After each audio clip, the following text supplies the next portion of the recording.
Hey, so the video you're about to watch is something I recorded earlier today, and it is for this Mercury retrograde we're heading into. It's 7 communication patterns that I am reflecting on, and my hope is that I can further integrate what I've learned and just utilize the retrograde to do that. If you're interested in having some reflection prompts yourself related to communication, that's who this video is for. And at the beginning of my clip got a little messed up, so I'm just going to throw us right in by saying that the first communication issue I'm bringing up is related to codependency, people pleasing, and trying to manage other people's actions and outcomes.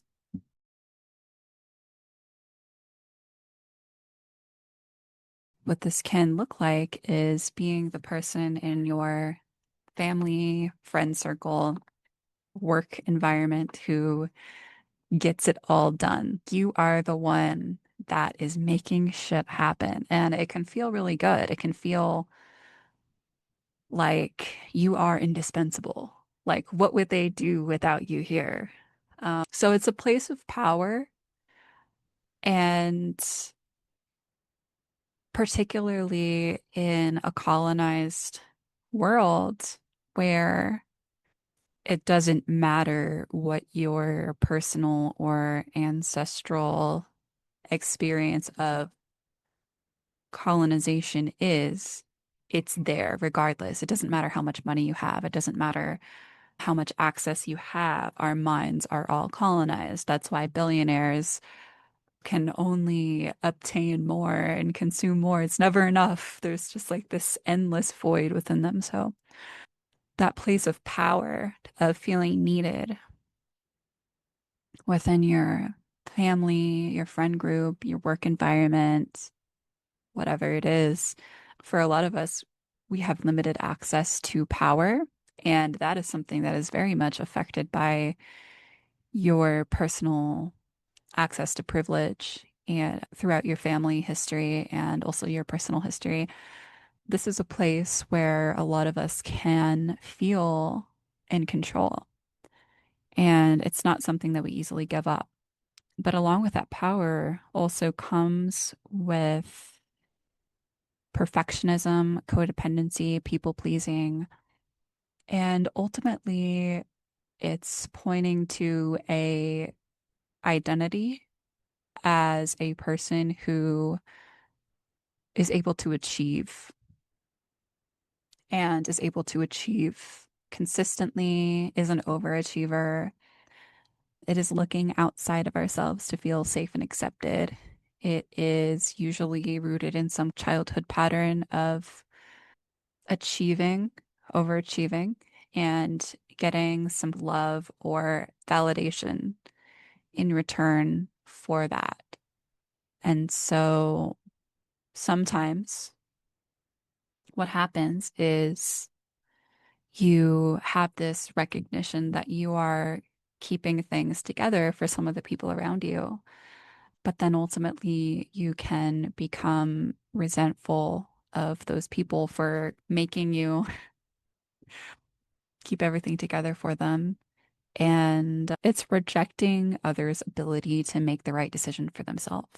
It's rejecting others' human adult autonomy.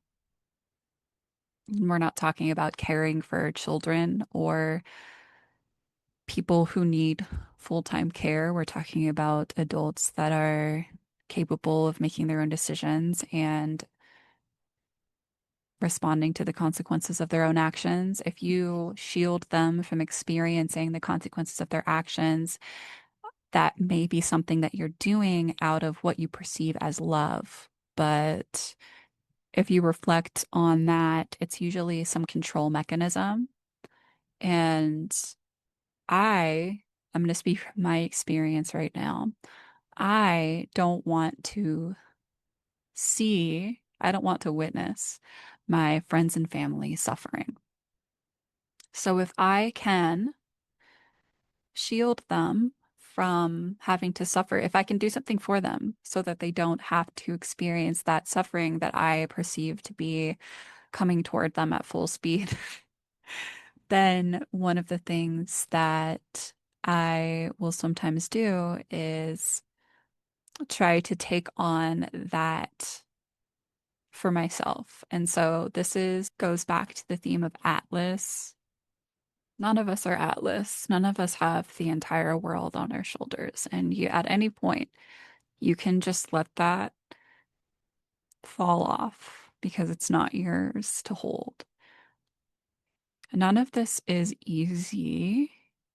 And keep in mind, we're unlearning decades, centuries, millennia of very control orientated, dogmatic ways of being that have been prescribed to us and demanded from us that were passed down through generations. This isn't an individual problem that I have or you have. Some people go along for that ride, and you will attract people who reject their own autonomy and prefer to outsource their decision making to someone like me or you so that they don't have to do certain things for themselves. And again, we all fall on a spectrum here, but there's a lot of difficult things that come with this pattern of behavior because a lot of the time when we fall into this pattern, we're not listening to the people we love. We say we love them, but we're trying to manage their affairs. We want them to behave in a way that is acceptable to us. Teach someone to fish versus giving them a fish. So if you are wanting to control the flow of fish because you believe that your way is better, what have you, you will attract people who are happy to just take the fish. But that's ultimately that's going to keep you trapped. It's going to keep you in a cage of some sort. And so the goal is, in my opinion, is to get yourself out of that cage because there are other things that your time is, what I'm trying to say is that your time and energy is valuable. And I believe you already know this, but there are other things that you can spend your time and energy doing rather than managing other people's affairs. So if I'm talking to you and this is resonating in your past or in your present, it's not to say you're bad, you're wrong. It's just to bring more into awareness, or if this is something that you're already aware of, just to be like, oh, hey, like here's a reminder of this thing. And a lot of the stuff that we're talking about here, it goes back to childhood patterns, the roots of these things. That'll be deeply personal, although they will fit similar storylines. The next one is offering unsolicited advice. And I put this near the top of the list because for me, this is one of the main communication patterns that I have repeatedly caught myself in. What I'll say about it is a lot of us do have really good advice. So many of my friends and family members offer really good advice. So it's not that you don't have it. It's definitely there. I think recognizing within yourself that you have good ideas and following the yellow brick road there and taking your own advice. Hi, baby. Up. Baby. Yes, a baby. Clap, Clap, clap, clap. clap. Who's that? We're gonna pause.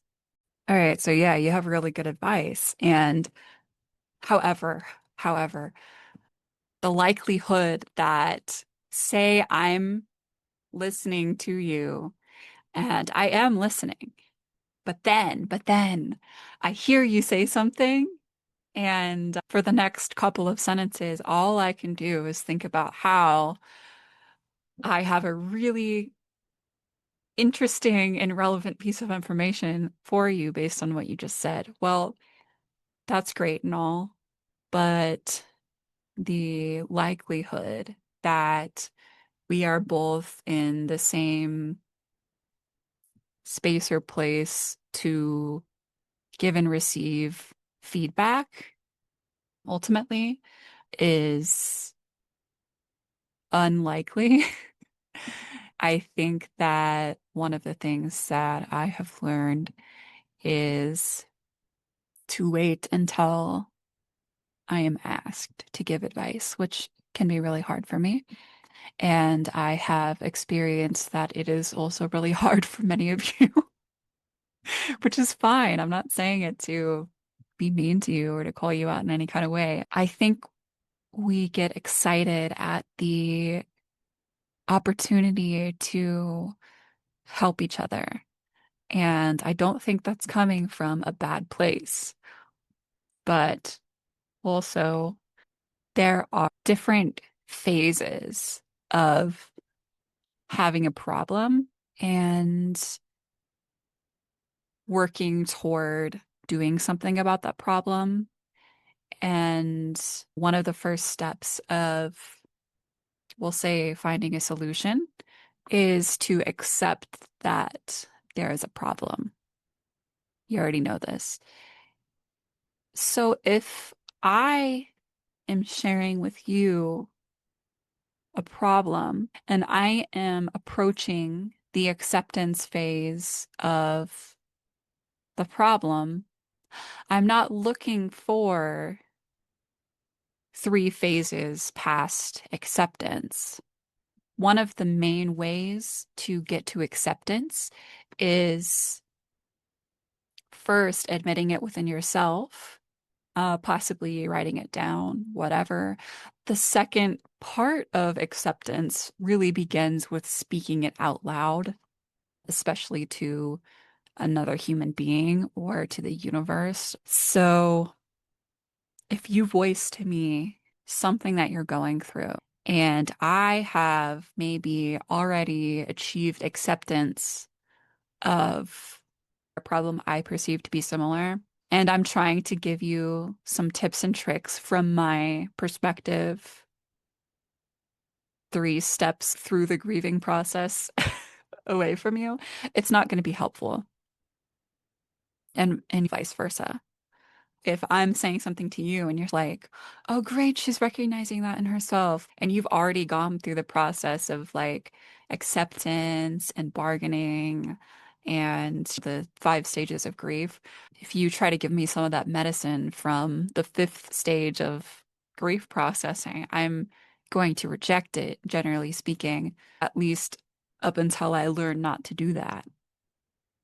Asking for consent is my next one. And this is one that I started bringing in last year. I frequently forget this one, but it's directly connected to giving unsolicited advice because one of the things that we have an ability to do is ask for consent when we enter a conversation. There are a lot of different ways this could look. I could ask you, do you have the capacity for a deep conversation today? Would you rather keep it surface level? Are there any topics that you don't want to talk about today? Is there something specific you want to talk about with me today? And this is one that is important for me to integrate. That's one that I have the least experience with. And that is one that I'm going to be focusing on this Mercury retrograde. Trying out more consistency with that, trying out different ways of asking for consent, finding what works, because it's likely that within each relationship that I have, there are going to be different methods of asking for consent that will land better than others. So this will be a collaborative thing between me and the other person. How can I check with you? Like, do you see what I mean? It's experimental. And I'm sure there's plenty of people writing, speaking, talking about this who have really good ideas. So I'll probably be looking into some of that as well. The fourth communication thing that I'm going to bring up is I'm a deep thinker and therefore nobody around me understands me. And I would say that this is still alive in me, but it's not that I live there because at this point, I'll just say this. What I found is that I was putting myself in familiar social situations. I was not seeking out in real life people who did want to talk about the things that I wanted to talk about, rather than insisting that my friends and family talk about them with me. That has been a different experience of life entirely because rather than sitting there and complaining that nobody wants to talk about these things, I went out and found groups of people who want to discuss those topics. So, problem solved. Sometimes we get stuck in the recognizing that there's a problem part. But if you're continually putting yourself in the room with people who aren't willing or able to discuss the things that you want to discuss, that's on you. That's what I found out about myself, is that I needed to take my agency back and find those people. It does take time and effort, but it's worth it because then you're not in that thought loop of nobody understands me. The fifth one is blocking out what your body, self, or intuition is trying to tell you. And this relates to self-trust.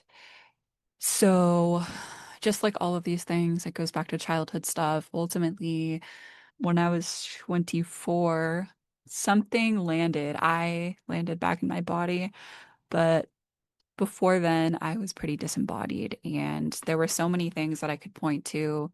A lot of the overworking and overachieving was just relentless. It was very much part of my identity. And I would constantly ignore when my body was telling me that I was tired or hungry or thirsty or that I didn't want to do something that I was asked to do. I was always shutting it down. I was like, to achieve status, to achieve safety, really, in this world, I have to be productive. I have to be efficient.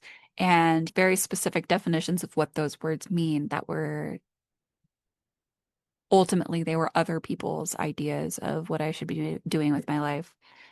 And so that is one to reflect on during Mercury retrograde as well.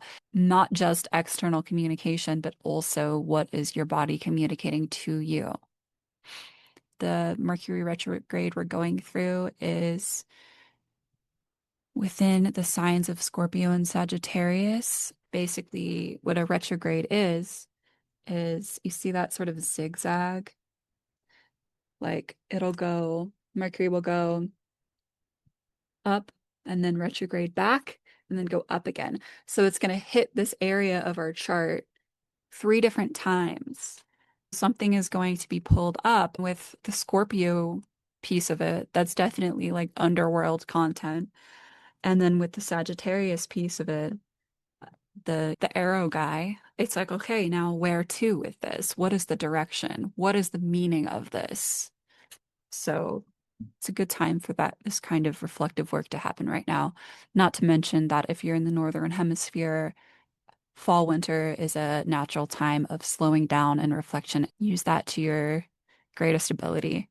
Getting defensive when someone states harm you've done or suggests you should do things differently. I think I've learned that this goes back to asking for consent and not putting the unfair expectation on others to have the capacity for a difficult conversation at any given moment. It's deeply unfair for me to expect that from somebody, especially under the circumstances that we live under today. One thing that you might have experienced is trying to tell somebody, trying to communicate from a place of love, from a place of I care about this relationship and I want it to work, a place where they overstepped or a place where they caused harm to you, and their immediate reaction is to tell you a story about why they did that. And the other reaction can be to be like, well, you're not perfect either.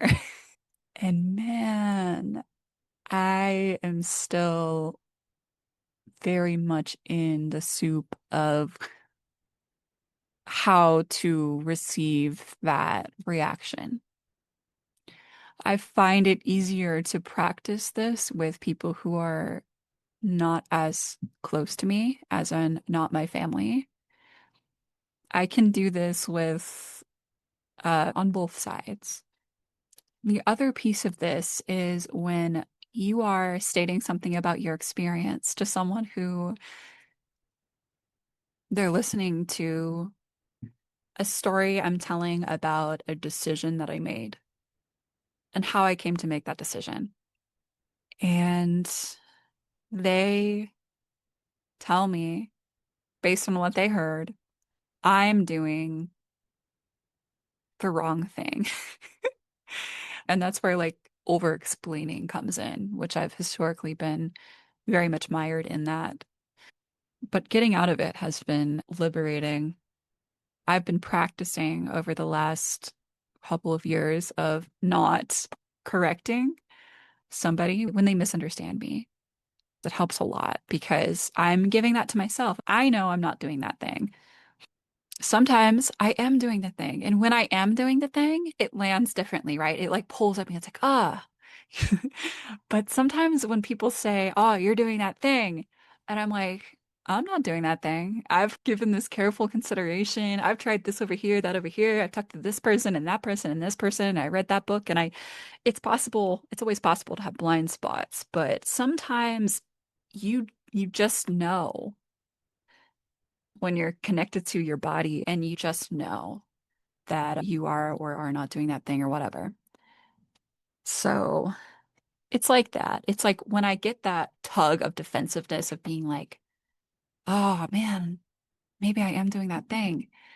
That is the cue for me to be like, okay, I need to look at this deeper. I need to go a layer or two or five deeper on this. But when I get that just slight annoying ping of like, oh, okay, they're telling me who they think I am, and it's not true. You don't have to believe who people tell you that you are. And that shit right there, that really helps with the root stuff, the sacral stuff, the solar stuff, which is what keeps you grounded and locked in. Otherwise, you're like flying off into space and whatever. And so, one story I have related to this, which leads right into my last communication point for Mercury retrograde, is about a year and a half ago, I was in a Zoom call for a previous contracting role that I had. And one of my coworkers at the time, who is still a friend of mine, by the way, I used the word crazy in the call. And she said something to the effect of, Sierra, just so you know, that word is offensive to people who have had that word weaponized against them. And I laughed a little bit. You know, in my experience, I'm one of the people who that word has been weaponized against a lot, but I didn't share that with her. I didn't stop to inform her of that. Maybe it'll come up in a future conversation. I'm not really worried about it. But on a Zoom call with like multiple other people involved, it wasn't the time or place for me to clarify that for her, anything like that. She's trying to help me out. She was trying to toss me a little quick tip about social interaction and what's acceptable. And her gifts, she's someone who's just like so freaking incredibly. gifted at being a consistent, calm force for good and modeling how to do that despite all the turbulence around us. My role is a little bit different from hers. I take so much inspiration from her as a person. But my last point is reclamation of the words crazy and insane, because the truth is that a lot of things that are normal are absolutely insane. They're not in line with planetary boundaries. They are not loving. It's giving, like when you tell a gay person that they can't say the F word. I'm like, no, I can say the C word. I can. Okay. And she doesn't need me to give her a speech about it because ultimately she's trying to help me out. She doesn't want my perceived credibility to be dinged because of a word that I say. But those are the waters within which I operate. I will say those words because they do bring up certain reactions in people. And it's something that I'm effective at, whether or not I always do it in the right way. I'm learning. That is one of my gifts, is to disrupt through language specifically. The way that this applies to you, me, everybody is when you become embodied in a disembodied world, people will tell you either directly or indirectly that you are crazy. And I just want you to know that you're not crazy. It is that meme of like, this is so dramatic. It's like that meme where everybody is hypnotized or mind controlled. It's like a cartoon comic strip meme, I think. And everybody is hypnotized except for you. In reality, it doesn't work that way. There are plenty of other people who are reconnecting with their bodies. It's just they may be spread out over time and space. But you're not alone. And sometimes it's easy to gaslight yourself into being like, I am the crazy one, because there are a lot of scenarios in which when everybody is telling you something about yourself and you're like, nah, everyone else is crazy and I'm not, there are a lot of times that it makes sense to take a look at what those people are saying, because a lot of times they got some truth in there. There's something they're telling you about yourself that you should maybe take a look at. But when we're talking about people who have been trained to ignore their bodies for centuries or millennia, who have been trained to dismiss the goddess in all of her manifestations or some of her manifestations, and have been trained to put themselves above nature. You're dealing with a group of people who are cut off from the very core of who they are. So, the real message at the core of this is to trust yourself and to continue to follow the path, take the next step, and the path will appear. It's not crazy. It's actually just how it works.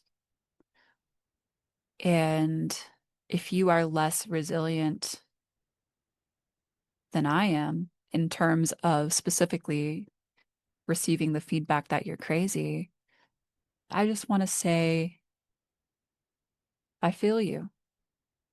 I feel you. I know how painful and confusing it is to be told that you're insane. And I think I'm going to leave this there. So, Mercury retrograde is happening from November 9th to November 29th. And like I said, we'll be transiting through Scorpio and Sagittarius.